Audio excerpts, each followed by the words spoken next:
The night sky erupted in flames as Lieutenant Nyara's ship pierced Earth's atmosphere. Her vessel, once a proud example of Vizrian military engineering, now trailed smoke and debris across the starlit canvas. The battle above had cost her dearly. Her right arm was completely severed at the shoulder, the advanced bioseal barely containing her silver-hued blood. Through blurring vision, she guided what remained of her ship toward the least populated area her scanners could detect. The mountains of what humans called Montana stretched below her, vast and forgiving in their emptiness. As consciousness slipped away, Nyara could only hope that her enemies, the Kryvax bounty hunters who had ambushed her diplomatic mission, would lose her trail in the planet's complex atmospheric patterns. The impact was less catastrophic than it could have been. Her ship's emergency systems engaged at the last possible moment, though the landing still carved a quarter-mile trench through the pristine forest. As emergency beacons flashed weakly in the wreckage, a different light flickered to life in the distance, a cabin's porch light, switched on in response to the thunderous crash. Dr. Thomas Reeves had chosen this remote location for his research precisely because it offered solitude. After 15 years of developing advanced prosthetics for veterans, he'd retreated to the wilderness to focus on his most ambitious project yet, a neural interface that could seamlessly connect artificial limbs to the human nervous system. He never expected his work would find application beyond his own species. The crash site smoldered in the cold mountain air as Thomas approached with his medical kit and a rifle slung across his back, preparation for any possibility. His flashlight beam caught glimpses of an architectural style that clearly wasn't human, smooth, organic curves melded with crystalline structures that seemed to pulse with their own inner light. "Hello," he called out, voice steady despite his racing heart. "I'm here to help if anyone's injured." The response came in the form of a pained growl and the sound of metal scraping against metal. Thomas's flashlight illuminated the cockpit, revealing a sight that nearly made him stumble backward, a tall, humanoid figure with iridescent purple skin and delicate, almost feathered patterns along its temples. The alien warrior was pinned in place, silver blood seeping from the horrific wound where her right arm should have been. Their eyes met, hers a startling amber with vertical pupils, his a deep brown filled with equal parts fear and determination. Thomas made his decision in that moment, letting his rifle slide to the ground while raising his empty hands. "I'm a doctor," he said slowly, pulling his medical credentials from his pocket and holding them up. "A healer. You're badly hurt, and that seal won't hold much longer. Let me help you." Nyara's universal translator, miraculously still functional, processed his words. She assessed him through the haze of pain, no uniform, no weapons at the ready, and most importantly, no fear-aggression in his stance. Her military training screamed at her to maintain operational security, but the reality of her situation was clear: without help, she would bleed out before her distress beacon could reach any friendly forces.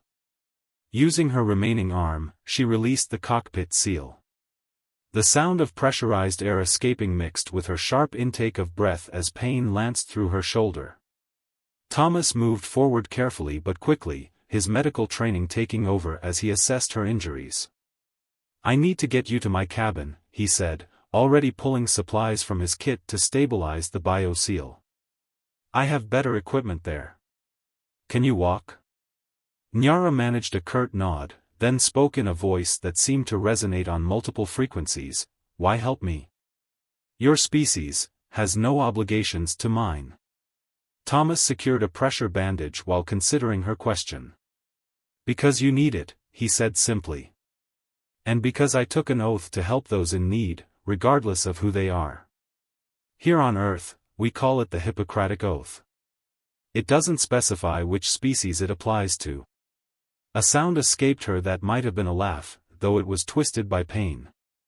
As Thomas helped her from the wreckage, she leaned heavily against him, her considerable height making the arrangement awkward but workable. They moved slowly through the forest, each step carefully placed in the darkness. "I am Lieutenant Nyara of the Vizrian Defense Force," she managed between labored breaths. "If I survive this night, I will be in your debt, Earth Healer." Thomas, he corrected gently. Dr. Thomas Reeves. And let's focus on the survival part first. One step at a time. Behind them, the wreckage of Nyara's ship continued to steam in the cold night air. Above, stars twinkled innocently, giving no indication of the battle that had driven her to this remote corner of human civilization. And somewhere up there, Nyara knew, the Kryvax hunters would be calculating their next move. But for now, she focused on each step, on the strange trust she was placing in this human healer, and on the mysterious workings of fate that had brought her to perhaps the one person on this primitive planet who might actually be able to help her return to the fight. Dawn broke over the Montana mountains, painting the sky in shades of pink and gold that Nyara had never seen on her homeworld. She sat on an examination table in Thomas's basement laboratory, watching as he studied the readings from his medical scanners with intense concentration. The night had been long, filled with emergency treatment and careful monitoring of her vital signs, which thankfully weren't so different from human norms that Thomas couldn't interpret them. Your cellular structure is fascinating, Thomas said, adjusting his glasses as he examined a tissue sample. The way your body naturally produces bioelectric fields, it's unlike anything I've ever seen. But it might actually make this easier. Make what easier? Nyara asked, her translator still working but occasionally struggling with technical terms. Creating a prosthetic arm that will actually work for you. Thomas turned to his workbench, where various prototypes lay scattered among tools and computational devices. I've been developing a neural interface system for human prosthetics, but your biology, your natural bioelectric field, might actually be more compatible with the technology than human physiology. Nyara's expression remained stoic, but her secondary breathing vents, small, feather-like structures near her temples, fluttered with interest. You believe you can restore my arm? Not exactly restore, Thomas clarified, picking up one of his prototype arms. But I think I can give you something that will work just as well, maybe even better in some ways. The challenge will be adapting the interface to your nervous system and matching your natural strength levels, which from what I can tell are significantly higher than human baseline. He paused, setting down the prototype to look at her directly. But before we go any further, we need to talk about what happened up there. He gestured toward the ceiling, indicating space. Those shots that took down your ship, they weren't random. Someone was hunting you. Nyara's amber eyes narrowed, and for a moment, Thomas was reminded that he was dealing with a trained warrior from an advanced civilization. When she spoke, her voice carried the weight of someone who had seen too much conflict. The Kryvax, she said, the name coming through the translator with a harsh, guttural sound. Mercenaries and bounty hunters. They've been hired by a faction that opposes the diplomatic mission I was part of. She paused, considering how much to reveal. There are those among both our peoples who do not wish for human-Vizrian relations to progress. Thomas absorbed this information while continuing his work, his hands moving steadily despite the gravity of their conversation. So you're not just a soldier, you're a diplomat. I am both, Nyara replied. My people believe that those who enforce peace must also understand it. I was part of a delegation heading to your United Nations. We were to be the first official contact between our species. Her remaining hand clenched into a fist. The Kryvax made sure that didn't happen. But it did happen, Thomas said quietly, looking up from his work. Right here, right now. Maybe not the way it was planned, but... A sudden beeping from one of his security monitors cut him off. Something had triggered the motion sensors he'd set up around the crash site during the night. Thomas quickly switched to the camera feed, and both of them tensed at what they saw, 3 figures in sleek, dark armor moving through the trees with practiced precision. They followed my ion trail, Nyara growled, attempting to stand despite her weakness. I should have known they would track the ship's radiation signature. Thomas quickly moved to support her before she could fall. You're in no condition to fight, he said firmly. And this is my home. I've got some ideas, but you need to trust me. Nyara looked at him, then at the monitor showing the advancing Kryvax hunters. The choice between trust and survival had never been clearer. What do you need me to do? First, we need to get you mobile, Thomas said, already gathering tools and components. I've got a prototype that might work as a temporary solution. It won't be perfect, but it should give you basic functionality. Then we need to move all of this to the bunker. Bunker? Thomas allowed himself a small smile as he pressed a hidden panel, revealing a heavy steel door. Living this far off the grid, working on classified projects, let's just say I've learned to be prepared. The bunker has a Faraday cage setup. It should mask your bioelectric signature and buy us some time. As they quickly but carefully relocated their essential equipment, Nyara observed Thomas with growing curiosity. This human continued to surprise her, not just with his technical skills, but with his readiness for crisis. You've done this before, she stated rather than asked. Not hiding an alien warrior from space bounty hunters, Thomas replied as he sealed the bunker door. But keeping sensitive projects and people safe? Yeah, that's unfortunately familiar territory. He began setting up his equipment in the new space. The research I do, let's just say there are always people who'd rather use it for harm than healing. The bunker was smaller than the basement lab but better equipped, with independent power, air filtration, and enough supplies for weeks. As Thomas worked to modify his prototype arm for Nyara's biology, they could hear faint sounds of the Kryvax searching the cabin above. Why continue helping me? Nyara asked suddenly. You know they will find us eventually. You could surrender me, claim ignorance of my nature. They might let you live. Thomas didn't look up from his work, but his voice carried absolute conviction. That's not who I am. And it's not who humanity should be, either. If we're going to take our place among the stars, we need to stand for something more than just survival. His hands moved swiftly, making final adjustments to the prototype.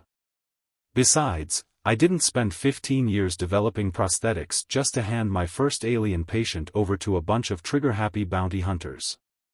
A sound like distant thunder rolled through the bunker. The Kryvax were using scanning equipment, searching for their quarry. Thomas held up the prototype arm, its surface gleaming under the bunker's lights. Ready to try this on? He asked. Fair warning, the neural calibration process isn't exactly comfortable. Nyara's amber eyes met his, and for the first time since her crash, she felt something close to hope. Do it, she said.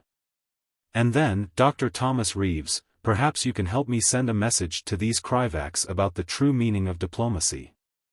Above them, heavy footsteps moved across the cabin floor, searching. But in the bunker below, human ingenuity and alien determination were about to forge something unprecedented, not just a new arm, but perhaps a new chapter in the relationship between their species. The neural calibration process was excruciating, but Nyara didn't make a sound.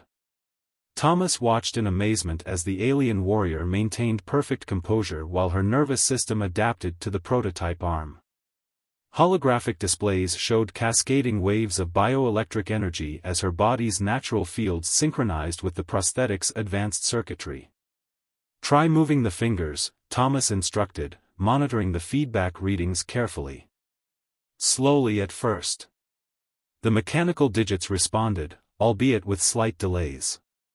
Nyara's expression remained controlled, but her secondary breathing vents fluttered rapidly, the only sign of her discomfort. The response time is acceptable, she managed through clenched teeth. It'll improve as the neural pathways stabilize, Thomas assured her, making minor adjustments to the interface. Your body's actually adapting faster than I expected. The way your bioelectric field is integrating with the quantum processors is remarkable. A sudden crash from above interrupted them. The Kryvax were becoming more aggressive in their search. Dust filtered down from the bunker's ceiling as heavy equipment was moved across the cabin floor. How long before it's combat ready? Nyara asked, her warrior's instincts clearly assessing their deteriorating tactical situation. Thomas frowned at the diagnostic readings. Combat? This is a medical prototype, not a weapon. It's designed for civilian use, rehabilitation. If you try to engage in combat now, you could damage both the arm and your nervous system. We may not have a choice, Nyara replied grimly. The Kryvacs are methodical. They won't leave until they've searched every possible hiding place. And this bunker, while impressive, won't stay hidden forever. As if to emphasize her point, a deep scanning pulse penetrated the bunker's walls, making the electronic equipment flicker momentarily. Thomas quickly adjusted some settings on his equipment, compensating for the interference. There might be another way, he said, moving to a secured cabinet in the corner.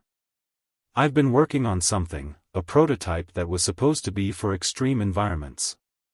He retrieved a sleek case, opening it to reveal components unlike anything Nyara had seen in human technology.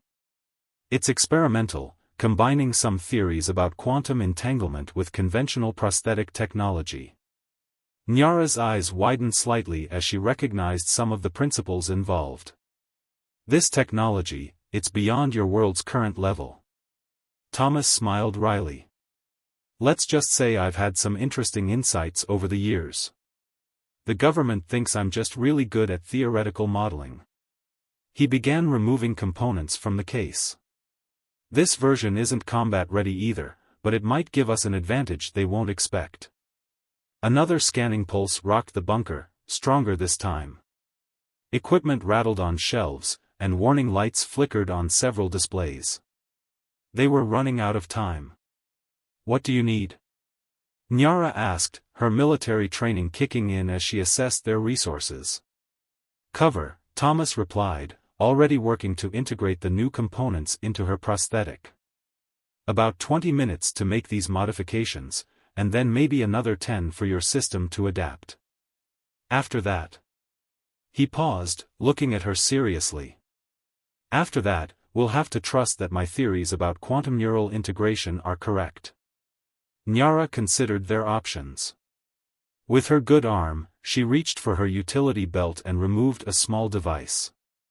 This is a tactical hologram projector. Military grade.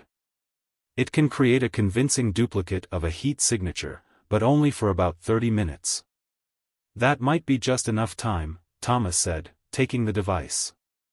He studied it briefly before placing it near the bunker's entrance. If we can make them think you've moved to another location. A thunderous impact shook the entire bunker. The Kryvacs had brought in heavier scanning equipment. Fine cracks appeared in the ceiling, and several monitors sparked from power surges. Working quickly but precisely, Thomas began the delicate process of upgrading Nyara's prosthetic. His hands moved with practiced efficiency, but there was an urgency in his movements that hadn't been there before. This is going to hurt, he warned as he prepared to integrate the quantum components. A lot more than the first calibration. Nyara's amber eyes met his, and he saw in them a strength that transcended species. Pain is temporary, she said. Failure is forever. The next 20 minutes were a blur of intense concentration, punctuated by the increasingly violent attempts of the Kryvacs to breach their sanctuary. Thomas worked through it all, his focus absolute as he pushed the boundaries of both human and Vizrian technology. Nyara remained silent through the excruciating upgrade process, her discipline holding even as the neural interfaces rewrote themselves at the quantum level. Finally, as dust rained steadily from the growing cracks in the ceiling, Thomas stepped back. The new arm gleamed with an inner light, quantum circuits pulsing in harmony with Nyara's bioelectric field. Try it now, he said softly. Nyara raised the arm, and this time there was no delay.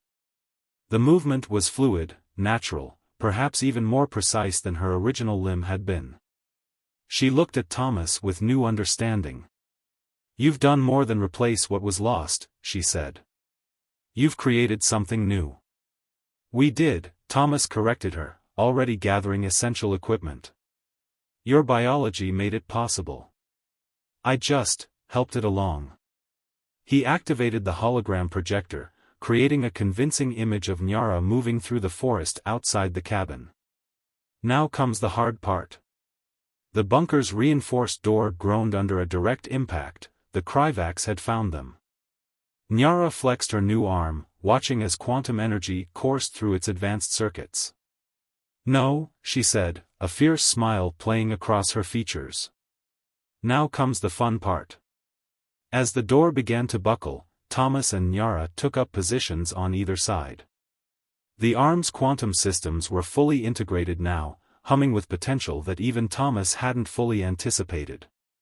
Whatever happened next would change everything, not just for them, but possibly for both their species. The door exploded inward in a shower of sparks and twisted metal, and the real battle for their future began. Smoke filled the bunker entrance as 3 Kryvax hunters burst through the breached door, their armor gleaming with a predatory sheen. They moved with mechanical precision, weapons raised, only to find themselves firing at empty air as Nyara's quantum-enhanced reflexes carried her faster than their targeting systems could track.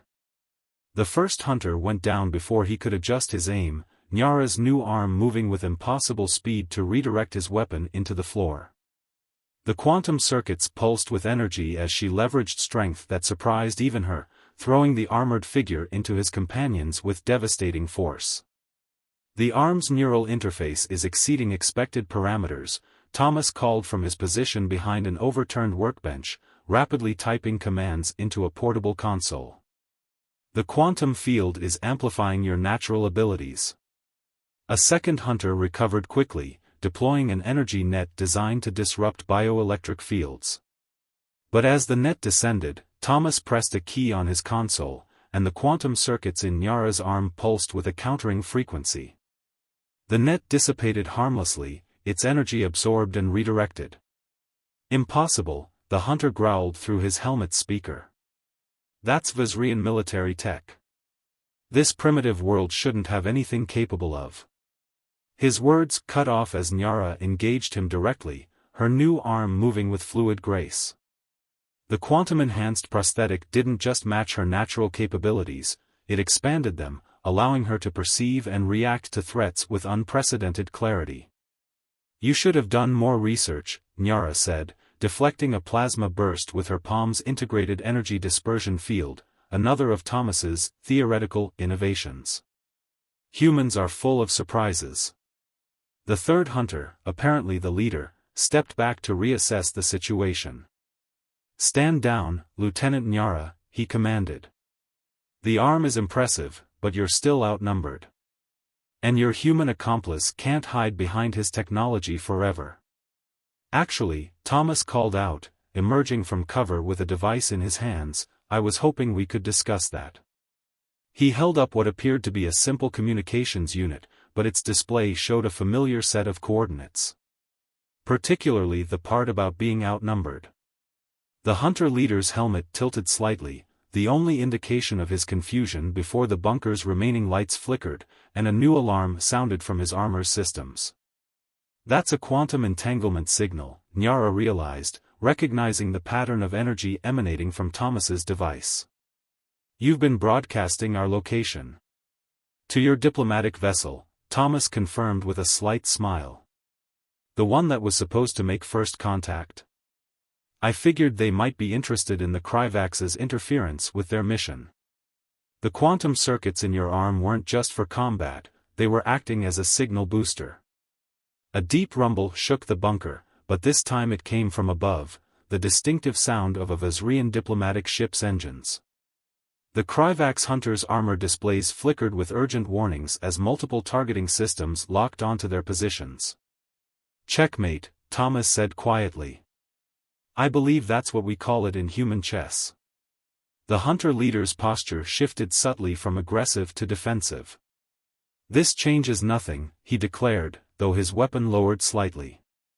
"The forces opposing cooperation between our species will not." "Will not what?" Nyara interrupted, stepping forward with her quantum arm glowing brilliantly. "Will not accept that their fears are unfounded? Will not acknowledge that cooperation is stronger than conflict?" She gestured to her arm, then to Thomas. Look at what we've accomplished in mere hours of working together. A human scientist has not only matched but exceeded Vizrian medical technology, not through theft or espionage, but through insight and innovation. The bunker's ceiling groaned as more diplomatic ships moved into position overhead. Through the broken door, they could see emergency lights casting purple and gold patterns through the trees. Your employers sought to prevent first contact, Nyara continued, her voice carrying the authority of her diplomatic role. Instead, you've helped create the most compelling argument for it. When a human and a Vizrian can achieve this, she flexed her quantum-enhanced arm, sending ripples of energy through the air. Imagine what our species could accomplish together. Thomas stepped forward to stand beside her, his console still monitoring the arm's incredible performance. The quantum integration patterns alone could revolutionize both our medical technologies, he added. This isn't just about a prosthetic anymore. It's about possibility. The hunter leader was silent for a long moment, his armor systems continuing to track the overwhelming force gathering above. Finally, he reached up and removed his helmet, revealing features that seemed to blend organic and mechanical elements. The Kryvacs were known for their extensive cybernetic modifications. You realize, he said, looking at Nyara, that by broadcasting your location, you've just staged the first official contact between humans and Vizrians in the most dramatic way possible. I know, she replied, glancing at Thomas with something that might have been amusement. Sometimes the best diplomacy requires a little flair. The sound of transport beams engaging filled the air as Vizrian diplomatic security forces began materializing around the cabin. The Kryvacs hunters, recognizing the futility of their position, finally lowered their weapons completely. Thomas looked at his console one last time, marveling at the data streaming across it. You know, he said to Nyara, when I started developing quantum prosthetics, I never imagined they'd help prevent an interstellar diplomatic crisis. And I never imagined, Nyara responded, her new arm humming with potential, that losing a limb would help forge the future of two species. She turned to face the arriving Vizrian officials, who were already staring in amazement at her quantum-enhanced prosthetic. Shall we show them what cooperation looks like? The dawn was breaking over the Montana mountains, painting the scene in colors that seemed to mirror the blending of human and Vizrian technology in Nyara's arm. Above them, diplomatic ships hovered like brilliant stars, their presence a testament to how far they'd come in one remarkable night. And in the midst of it all, a human doctor and an alien warrior stood side by side, ready to present the universe with proof that the greatest achievements come not from conflict, but from reaching across the stars to help one another. 3 months after the dramatic first contact in the Montana mountains, Thomas stood before the United Nations Security Council, trying not to fidget with his tie as he prepared to present the Quantum Neural Integration Initiative. Behind him, a holographic display showed the revolutionary prosthetic technology that had emerged from his collaboration with Nyara and the Vizrian Medical Corps. The principles are surprisingly simple, he explained to the assembled delegates. By combining human neural interface design with Vizrian bioelectric field manipulation, we've created something entirely new. Something that works for both species, and potentially many others. In the diplomatic gallery, Nyara sat among her fellow Vizrian representatives, her quantum-enhanced arm now refined and elegantly integrated with her uniform. She watched with quiet pride as Thomas handled the intense questioning from both human and alien officials with patience and clarity. But the implications go far beyond medical applications, a Chinese delegate pointed out. This technology could revolutionize everything from communications to computing. Exactly, Thomas agreed. Which is why we're proposing this as a joint development initiative. Neither humanity nor the Vizrians could have created this alone. It took both our perspectives, both our technologies, both our ways of thinking. The chamber erupted in discussion, but Thomas noticed Nyara receiving a priority communication. Her expression remained diplomatic, but he had learned to read the subtle flutter of her breathing vents. Something was wrong. The session broke for recess, and Nyara immediately sought him out in the conference room's private area. "We have a situation," she said without preamble. "The Kryvax hunters we captured? They've escaped custody." Thomas set down his water glass carefully. "And you think they're coming here?" "We know they are," Nyara confirmed. "Their faction has decided that if they can't prevent cooperation between our species, they'll discredit it. They plan to demonstrate the dangers of our combined technology by using it destructively. Using what we created to destroy what we're building," Thomas mused. He looked at Nyara's arm, then at his tablet displaying the latest quantum integration data. "But they don't understand what really makes this technology work, do they?" Nyara's amber eyes narrowed slightly. "What do you mean?" "The quantum circuits, the neural interfaces, they're incredible achievements, yes. But they're not what makes your arm so effective." He stepped closer, lowering his voice. "It's the trust. The willingness to bridge the gap between our species. The quantum entanglement works because we were willing to become entangled ourselves, to risk reaching across the void." A subtle alarm tone sounded through the building. Security had detected something. Nyara's arm hummed to life, quantum circuits adapting to her heightened alertness. "A beautiful sentiment," she said, "but the Kryvax deal in more practical matters." "So do I," Thomas replied with a slight smile. He held up his tablet, showing a new set of quantum signatures. "Remember how your arm was broadcasting to your diplomatic ships? It never stopped transmitting. Every improvement, every adaptation, every moment of harmony between human and Vizrian technology, it's all been feeding into a learning network." Understanding dawned in Nyara's expression. "You've been building a blueprint for cooperation itself." "Better," Thomas said as the first sounds of fighting reached them from the hallway. "I've been building a quantum network that only works if both species work together. The Kryvax can steal our technology, but they can't steal that." The conference room doors burst open, admitting 3 familiar figures in enhanced armor. The Kryvax hunters had upgraded their gear with stolen quantum technology, their weapons gleaming with hybrid energy signatures. "How fitting," their leader called out, his cybernetic systems interfacing aggressively with the room's technology.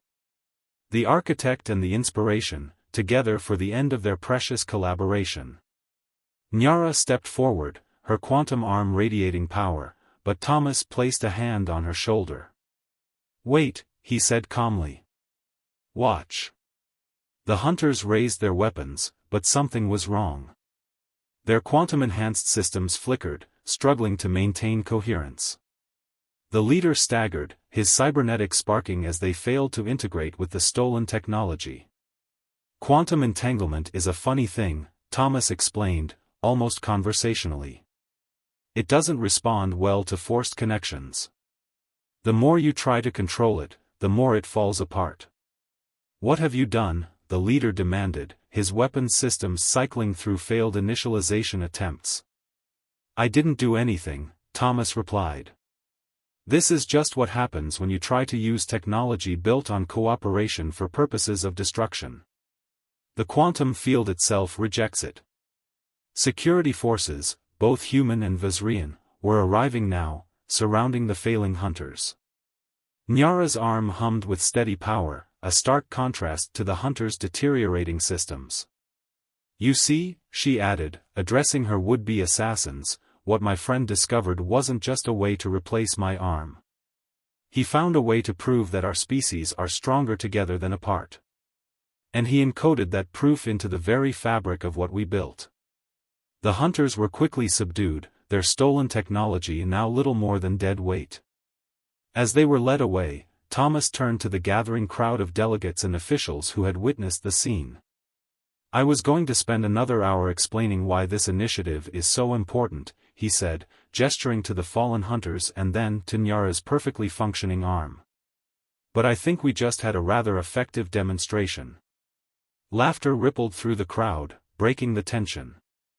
As discussions resumed with renewed energy, Nyara regarded her quantum arm thoughtfully. "You knew this would happen," she said to Thomas. "You built it into the system from the beginning. I had a hypothesis, he admitted. That true innovation, true progress, requires more than just combining technologies. It requires combining hearts and minds. The quantum field just proved me right. Outside the UN building, the New York skyline stretched toward the heavens, where Vizrian ships now openly shared the skies with human aircraft.